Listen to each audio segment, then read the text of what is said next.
Hi everybody, it's Maria Fennerty at the Gunnison County Library District. I'm here in Crested Butte doing a read aloud activity virtually today.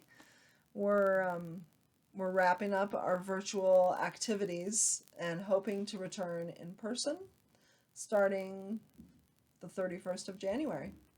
Stay tuned on that and check in to see what's going on. Give us a call or check your email for those announcements. First of all, I wanted to thank Simon & Schuster, the publisher of The Explorer by Katherine Rundell. They've given us permission to do this kind of activity, which is amazing. I wish you guys were here in person, but this will work for a substitute. I can give you a quick background on this story in case you haven't read it before, and remind you that there are 3 copies on our hold shelf right now. They are under the name CB Youth Programming. So if you come to the front desk and you'd like to check out this book so you can catch up, you can see we're halfway through. You can check that out by asking a circulation desk staff to grab that book for you under CB Youth Programming.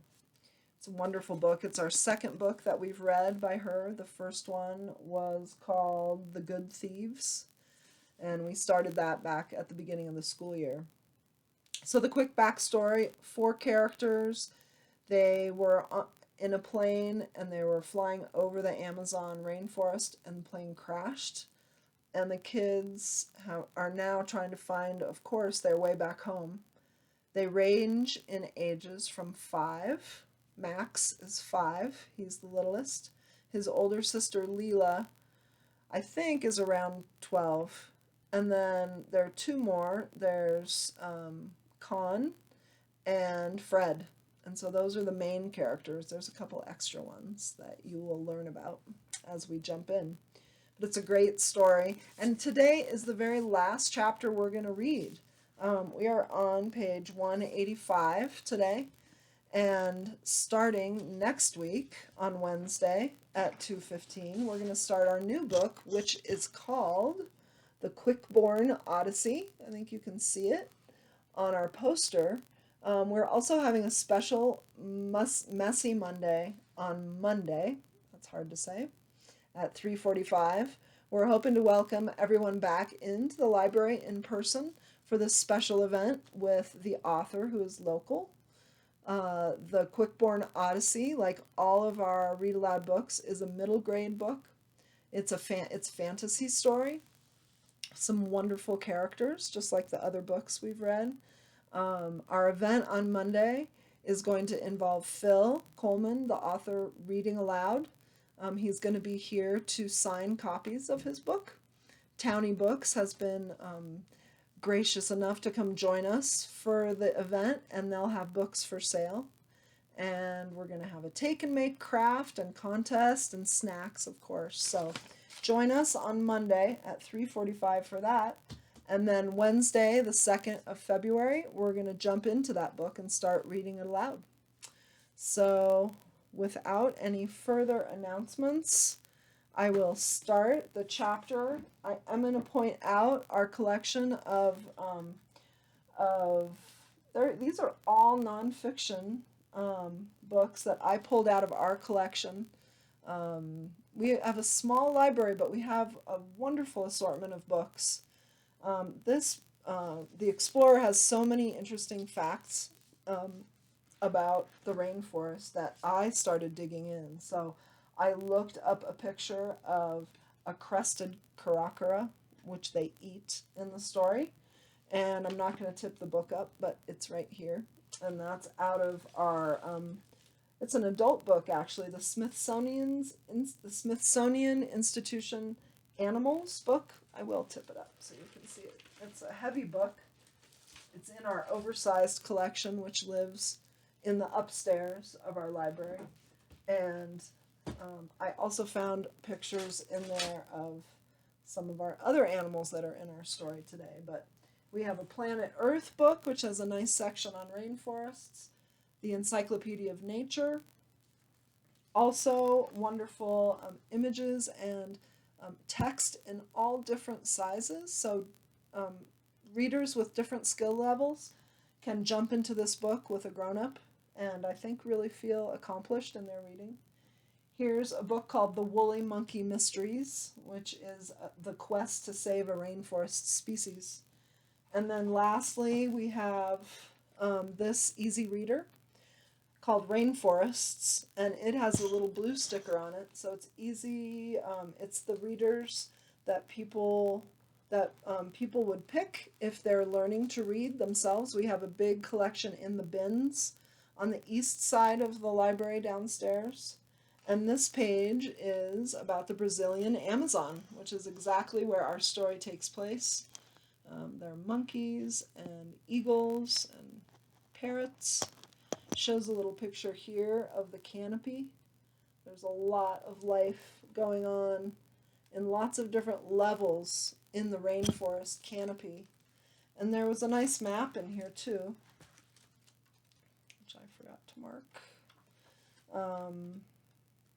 Here it is.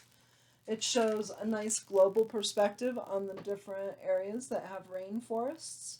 Our story, of course, is in the Amazon rainforest in Brazil. It's one of the I believe it is the largest rainforest area on the planet. And anyway, so let's jump into our story. Thanks for joining me. This chapter is called The Trap. And to catch up on the story, the kids have been trying to get out of the area where the plane crashed in the rainforest. They've had to work together, cooperating, fighting, trying to figure things out between finding food, finding shelter. They're in an unfamiliar territory. Two of the kids are from Brazil, but they're from the city. Fred is from England, and so is Con. And the most recent backstory is they were on a raft down the Amazon or a tributary. I'm not sure which. They were on the raft for a few days, so they traveled out of the area where their plane crashed, and then they came and they had found a map up in a nook in a tree that they climbed, and the map showed a couple different landmarks, and they have been following the map ever since. And the map led them to this huge cliff covered in vines, and they climbed up that cliff.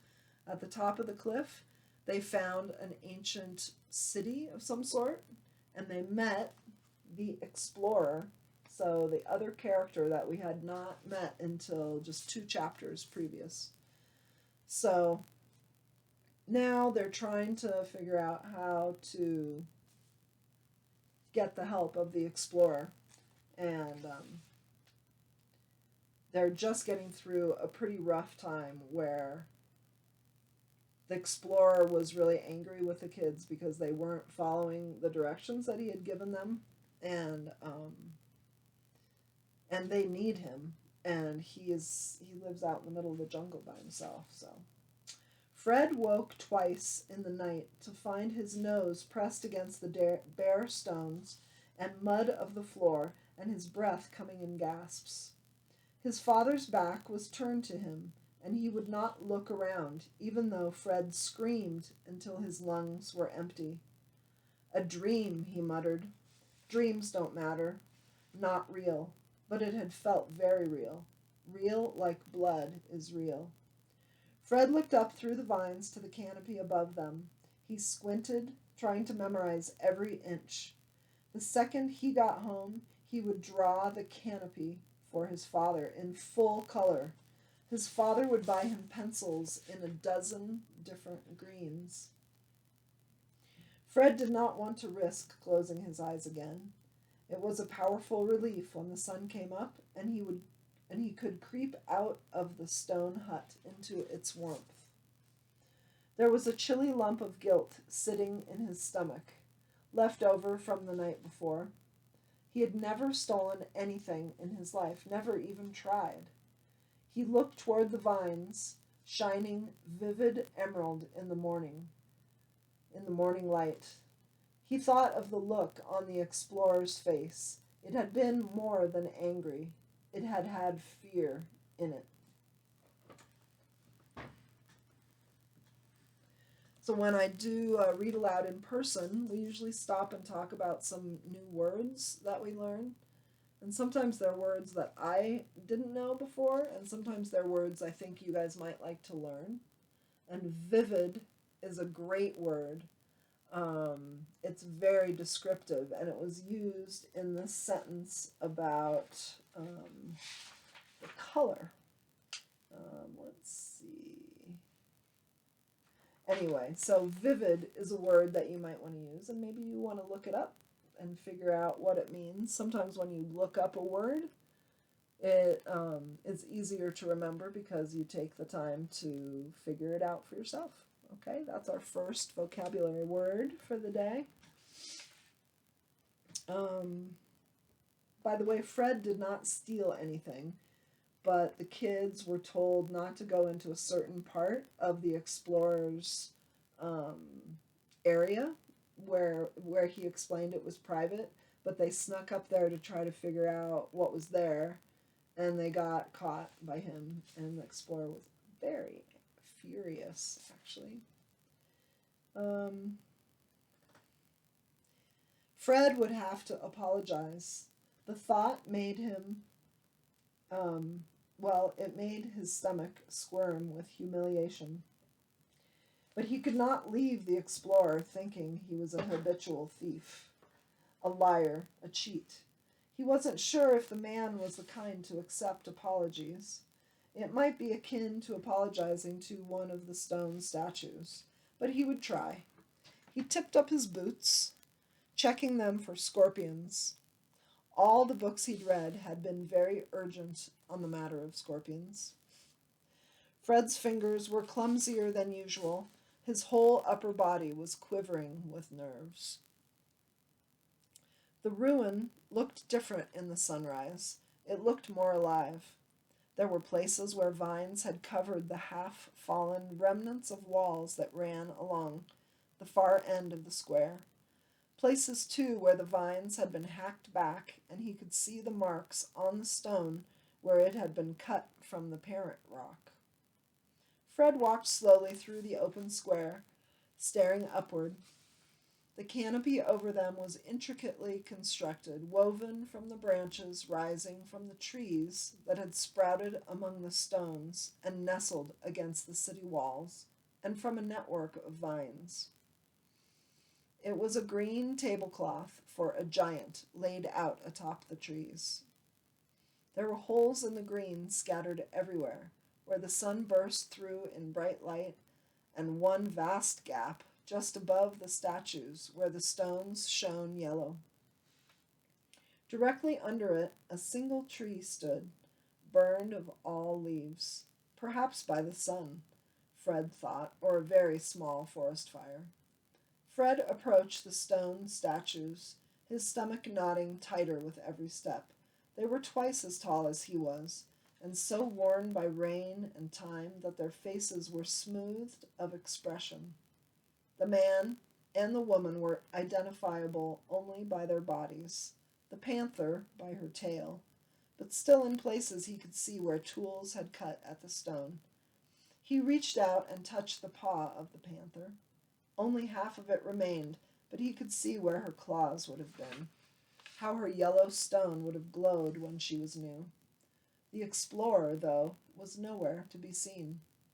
Fred was just about to turn tail and run when he heard a deep breathing ahead of him. A tree had grown up through the stone floor to the left side of the statues. The explorer was asleep in a hammock woven from lianas in the shade of the tree. He lay in it diagonally, stretched out in that direction. It was almost as flat as a bed.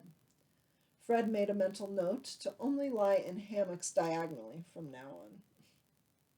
Under the hammock was a cluster of things: a small pot of ink, a quill, made from a vulture feather, a piece of bark with some notes, and an enormous pair of shoes. Fred moved closer. The explorer looked much younger asleep and softer. Boy? The man did not open his eyes. At least he didn't seem to. I hope you have a good reason for waking me. Fred's chest grew hot. Sorry, he began. How had he known it was him? He must, Fred thought, have been peeping from between his eyelashes. I could smell you, said the explorer, as if Fred had asked the question aloud, and you all breathed differently. The English girl breathes through her teeth. The Brazilian girl with the rope of hair breathes as though she fears waking the world. The small boy appears to be breathing through a veritable revolutionary barricade of snot. And right now, you are breathing as if you are afraid I plan to throw a knife into your kneecap. Fred flinched, but the explorer did not seem to notice. He sighed and stretched. It's no good. I'm awake now. Oh, I hope you slept well, asked Fred. The explorer sat up and scratched his chin. This isn't a rooming house in Bournemouth. You don't have to talk like an old woman. Fred felt his forehead grow hot. I was trying to be polite. My father says be ruthlessly polite. If only because it's easier than all the alternatives. How practical of him! The explorer extracted a red and black bee-like insect from the hem of his trouser leg and crushed it between his palms. In future, boy, it's best not to come near me when I'm sleeping. If you need to wake me, throw something from a safe distance. Why? I have a startle reflex. Fred must have looked as puzzled as he felt because the man added, I was captured once. By Germans? No. By natives? Not by the people you're thinking of. Not by the indigenous people to whom this land belongs. No. By the owners of a rubber company. I didn't like how they were treating the people who lived in the forests around them. Is that how your leg? I have very little desire to talk about my leg. Fred stepped backward. There are looks that make you want to hide behind your own back. He forced himself to speak. I want to come and say I'm really sorry about last night. It was coming out wrong. He sounded as if he were apologizing for failing to hold open a door. He swallowed. Properly sorry. The explorer raised a single, unimpressed eyebrow. Fred began to stammer. Fear dug into his belly. We weren't going to do anything. We weren't going to take anything or break anything, but it was dishonest and counterproductive, said the explorer dryly. Quite. Fred flushed. For the first time he met the explorer's eye. He nodded. Yes, it was. I didn't mean to be those things, but I was. You're right to be angry. He stared at the floor as he turned away, back toward the sleeping house. Wait. Fred turned. The explorer began to tie his shoes meticulously, tugging at the ends of the laces to get them exactly even. Then he pulled a knife from his pocket and began to sharpen the blade on a rock. Fred waited, the tension building in his chest. He wondered if the man really was planning to cut off his fingers. He thrust his hands deep in his pockets. At last the explorer said, I'm going to set a trap. He splashed water on his face. You might as well learn how if you're going to provide for yourselves on your trek home. Carefully, methodically, the man began to shave with the knife. You interested in coming? Yes, said Fred, very. Just a moment, then. The man puckered his mouth, pulling the skin on his cheek taut. I warn you, you can't let a beard grow too long out here. Next thing you know, you've a family of glowworms living in your sideburns. He looked sternly at Fred. which is not as appealing as it sounds. Thank you, said Fred. He tried not to laugh. I'll remember that, although I can't actually grow a beard. The explorer pulled off his jacket and hooked it on a branch on the tree. Can you guys be a little quieter? I'm trying to record something in here, okay? Please?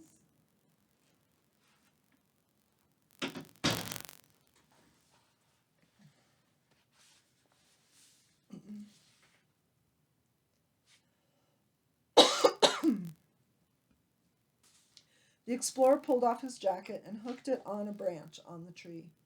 The jacket was made from a variety of dark furs. Some still had legs attached. The tree, Fred could see, was used as a kind of wardrobe. It also held a spare shirt hanging from a convenient branch. Fred looked closer. The branch the coat hung on had been tied on by hand, looped in a figure 8 with vines. He felt a jag of recognition run through his blood. He shivered. The explorer looked surprised. Are you unwell, boy? No, nothing like that. It's just I've seen a branch tied on like that before, on a mooring post, at the den near the bees. It must have been you. Very likely. I use that knot a good deal. It lasts for years if you get it right. Are you sure you're not sick? The explorer looked sharply at him. I have no wish to care for a sick child. There's a waterproof greatcoat I made somewhere. If you don't mind the smell of fish. I'm fine, really. And I made a scarf once out of monkeys. Monkeys? Fred tried not to look as appalled as he felt. Yes, but they kept fighting, and it wasn't worth the fleas. You made a scarf out of alive monkeys? A scarf may have been a somewhat hubristic exaggeration. I draped half a dozen small monkeys around my shoulders. It was not ideal. The explorer set off up the steep incline that surrounded the clearing. Keep up. Were they tame? I thought they were. He picked up a machete, smacked the flat side against his palm. I'd been taming them for a year.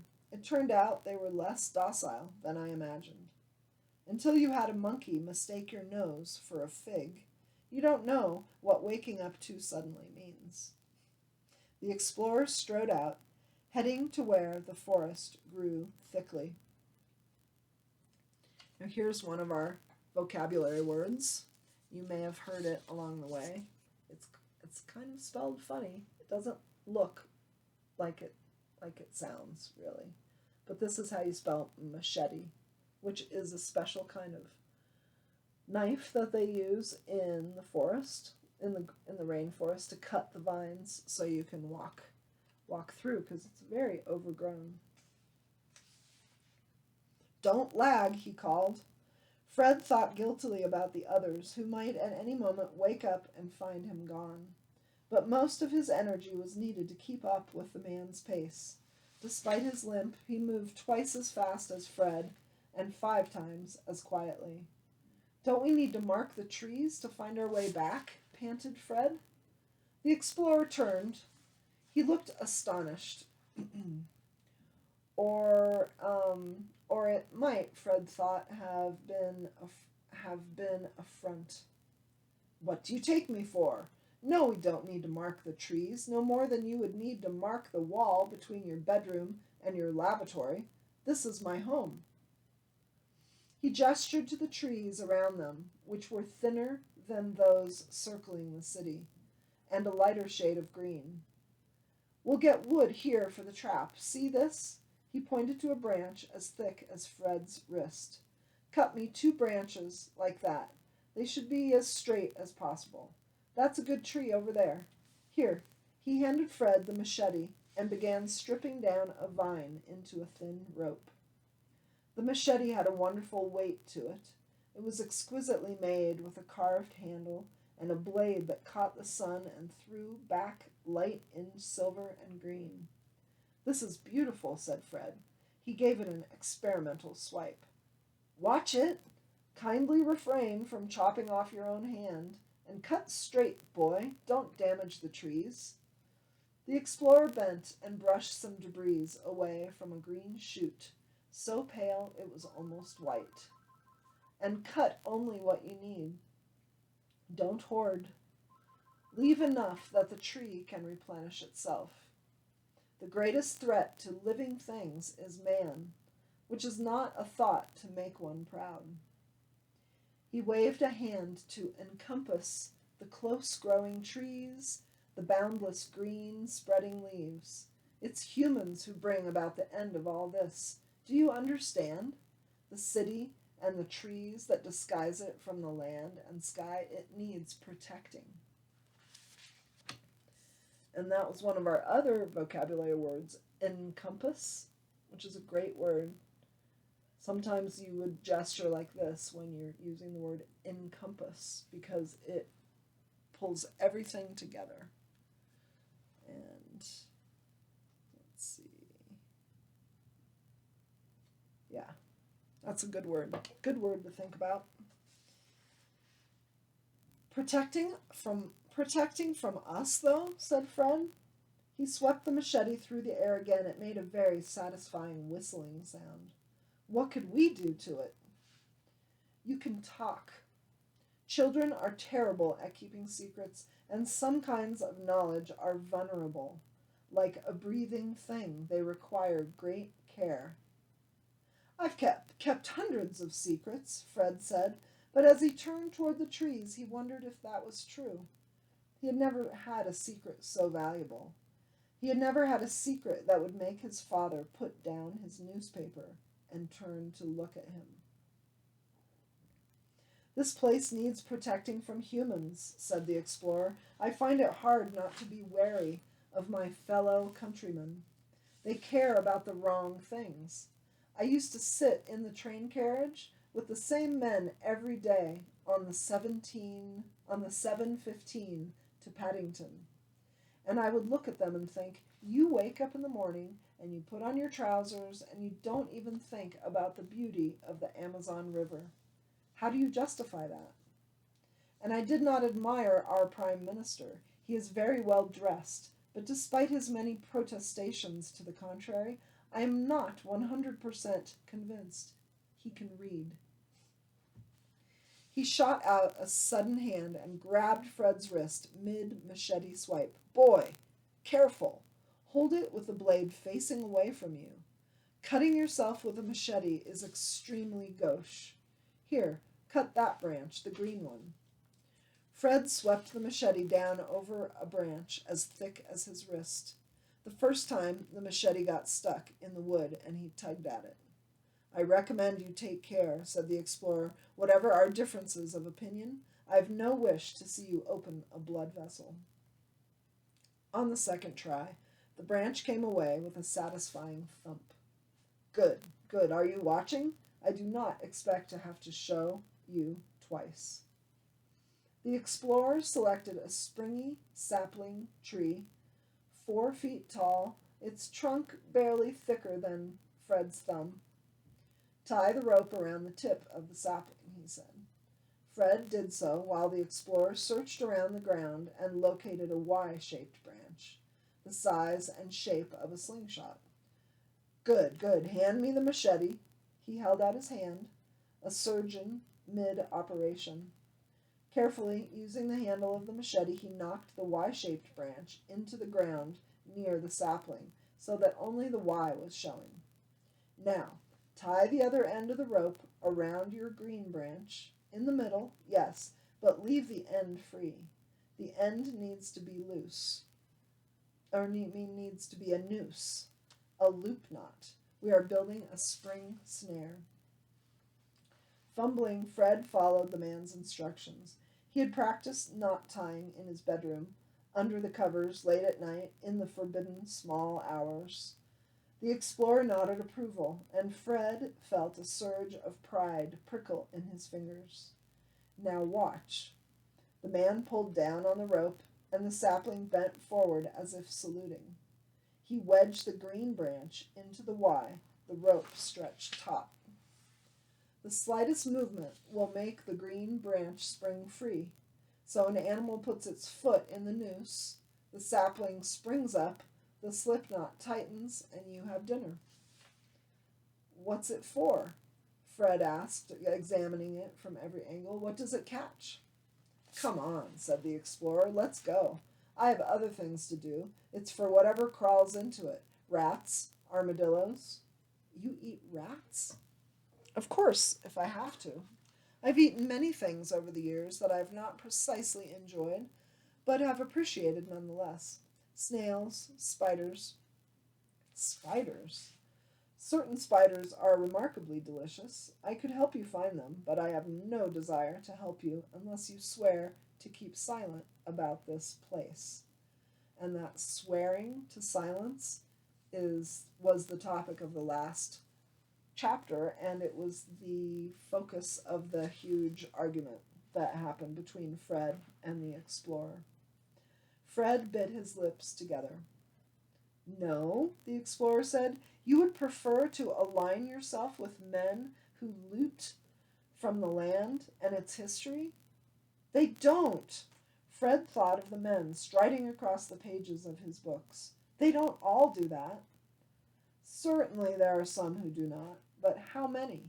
You wish to invite the world to come and stare? You gamble on the morality of the world at large, do you? Fred's stomach contracted. He said nothing. His heart thrummed painfully, but he forced himself not to look away. Brusquely, the explorer took the machete from Fred and began to hack off thick branches for firewood. His ring caught the light. Brusquely is our last vocabulary word. Brusquely is the way that the explorer grabbed the machete from Fred. So it's kind of like quickly, but it's a little different than quickly.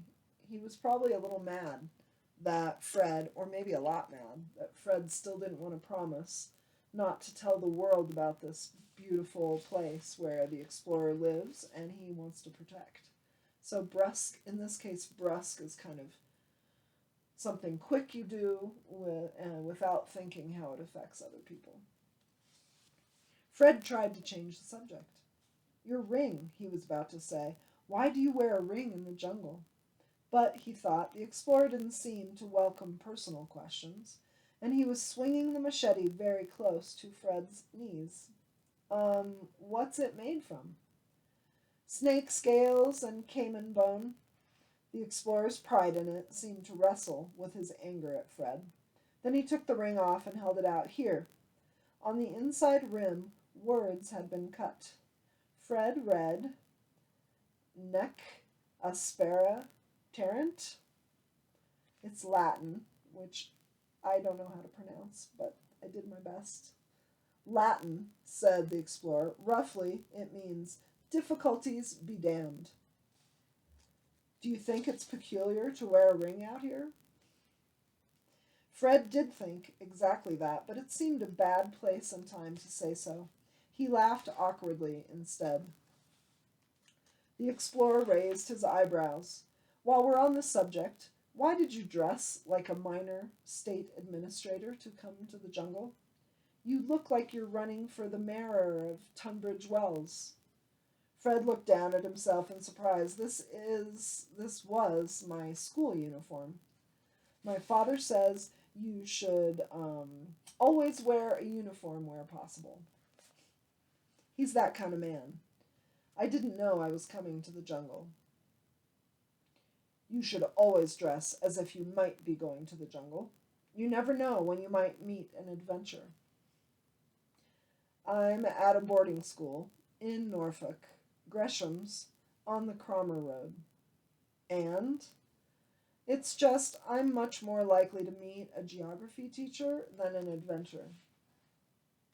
The explorer looked at the world around them, and then hard at Fred. And yet, here you are, he said. Carefully he detached a branch covered in berries from a tree and threw it to Fred, who caught it, realizing a second too late that the branch was covered in thorns. He said some words his schools did not allow him to say. The explorer arched his left eyebrow a quarter of an inch. Fred instantly stopped swearing. Make sure the small one, the boy with the leaking nose, eats some of this. He's too thin. Go ahead, try one. Fred put the largest berry in his mouth. The juice burst on his tongue. It was absolutely hideous. He wanted to spit it out, but he had a feeling the explorer would not approve. He swallowed and scrubbed his tongue on the back of his hand. It tastes of gasoline, he said, and badgers.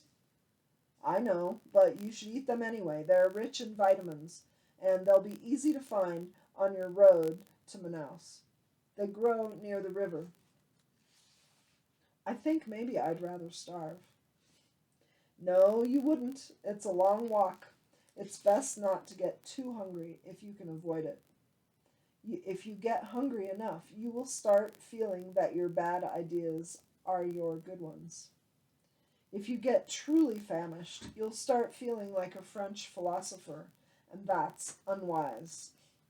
And he strode back through the trees, leaving Fred to run, jumping over roots and anthills to keep pace with him. And that's the end of that chapter. The next chapter is tarantulas.